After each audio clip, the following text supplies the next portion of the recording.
झारखंड में India alliance के पास। और इसकी बात करते हैं महाराष्ट्र की, तो यहाँ पर जो है महाविकास अघाड़ी की गाड़ी फिलहाल 57 सीटों पर अटकी हुई है और बीजेपी के खाते में जो है 218 सीटें हैं। अब माहिम से एमएनएस के अमित ठाकरे जो है वो फिलहाल पीछे चल रहे हैं, लेकिन कुल मिलाकर जो है यहाँ पर जबरदस्त टक्कर हर जगह देखने को मिल रहा है। उधर कांग्रेस गठबंधन पिछड़ गया है महाराष्ट्र में, 57 सीटों पर बढ़त बनाए हुए है। सीएम एकनाथ शिंदे और डिप्टी सीएम अजीत पवार आगे चल रहे हैं। नागपुर साउथ वेस्ट सीट से देवेंद्र फडणवीस 6000 से ज्यादा वोट से बढ़त बनाए हुए हैं और इस बार मुकाबला महायुति और महाविकास अघाड़ी के बीच की है। महायुति में बीजेपी, शिवसेना और बात करते हैं यहाँ पर महायुति में बीजेपी, शिवसेना यानी कि एकनाथ शिंदे और एनसीपी अजीत पवार शामिल हैं, जबकि महाविकास अघाड़ी में कांग्रेस, शिवसेना, उद्धव ठाकरे और एनसीपी शरद पवार है। महाराष्ट्र विधानसभा की 288 सीटों पर 20 नवंबर को वोटिंग हुई थी। 2019 के मुकाबले इस बार 4% ज्यादा वोटिंग हुई। 2019 में 61.4% वोट पड़े थे और इस बार 65.11% वोटिंग हुई है। और वोटिंग खत्म होने के दिन एग्जिट पोल आए। 11 पोल में से 6 में भाजपा गठबंधन यानी कि महायुति की सरकार बनाने का अनुमान लगाया गया। 4 पोल में कांग्रेस गठबंधन यानी कि महाविकास अघाड़ी और 1 पोल में हंग असेंबली की संभावना दिखाई गई है।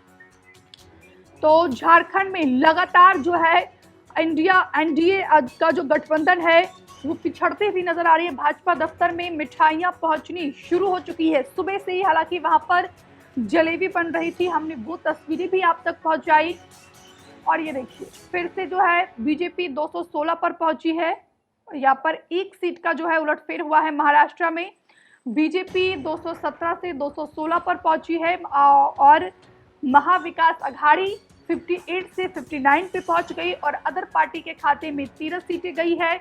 और बिहार उपचुनाव की बात करते हैं तो बीजेपी भी यहाँ पर जो है 3 सीटों पर बढ़त बनाती हुई नजर आ रही है। आरजेडी के खाते में 1 सीटें गई है, आरजेडी यानी कि इंडिया अलायंस के खाते में 1 सीटें और एनडीए के खाते में जो है 3 सीटें गई है। हर जगह जो है बीजेपी का परफॉर्मेंस।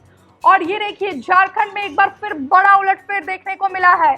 बीजेपी लगातार पिछड़ती हुई नजर आ रही है और यहाँ पर झारखंड की बात करें तो इंडिया अलायंस 48 से 50 पर पहुंच गई है, बीजेपी 28 पर पहुंच गई है।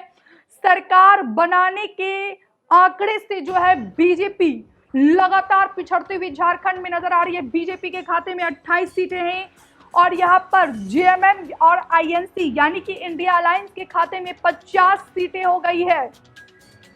तो कुल मिलाकर झारखंड से अच्छी खबर जो है इंडिया अलायंस के लिए सामने आ रहे महाराष्ट्र रुझानों पर उद्धव गुट यानी कि संजय राउत की पहली प्रतिक्रिया सामने आई है। नतीजों में कुछ तो गड़बड़ है। ये देखिए आरोप प्रत्यारोप की राजनीति यहाँ पर शुरू हो गई है।